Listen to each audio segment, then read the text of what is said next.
মাননীয় অধ্যক্ষ মহোদয়,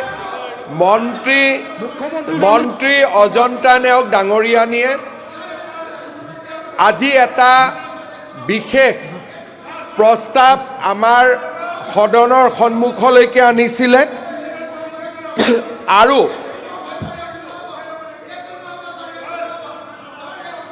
মানে কি আপোনাক কি লাগে, আপোনালোকক কি লাগে, কি লাগে,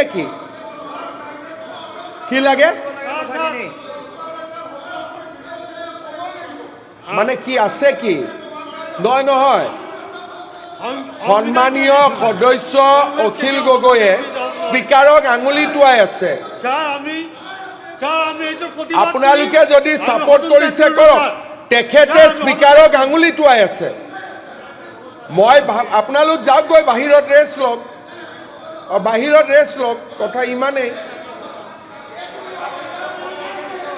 এনেও কাম নাই, বাহিৰতে ৰেষ্ট লৈ থাকক, এনেও কাম নাই। নাটক বাহিৰত ৰেষ্ট লওক না, 102জন ইয়াত আছে। বাহিৰত ৰেষ্ট ল'লে হ'ল, 102জন ভিতৰত আছে। নাটক কৰিবি আৰু।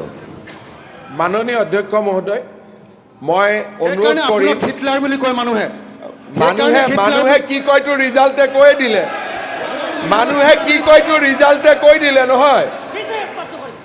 মাননীয় অধ্যক্ষ মহোদয়, সদনত অখিল গগৈ ডাঙৰীয়া, অখিল গগৈৰ লাষ্ট যিটো বাক্য সেইটো বস্তু এক্সপ্লেইন কৰিব। নহয় মাননীয় অধ্যক্ষ মহোদয়, অখিল গগৈ ডাঙৰীয়াই আপোনাক যিটো আঙুলি টুৱাইছে, এনেকৈ যিটো কথা কৈছে, মই ভাবোঁ যে আপুনি ভিডিঅ'টো পৰীক্ষা কৰিব আৰু তাৰ পিছত অহাকালি দিন তেখেতে সদনত থাকিব লাগে নে নালাগে আপুনি সিদ্ধান্ত ল'ব। মই আপোনাৰ ওচৰত এৰিছোঁ, মই একো ক'ব খোজা নাই।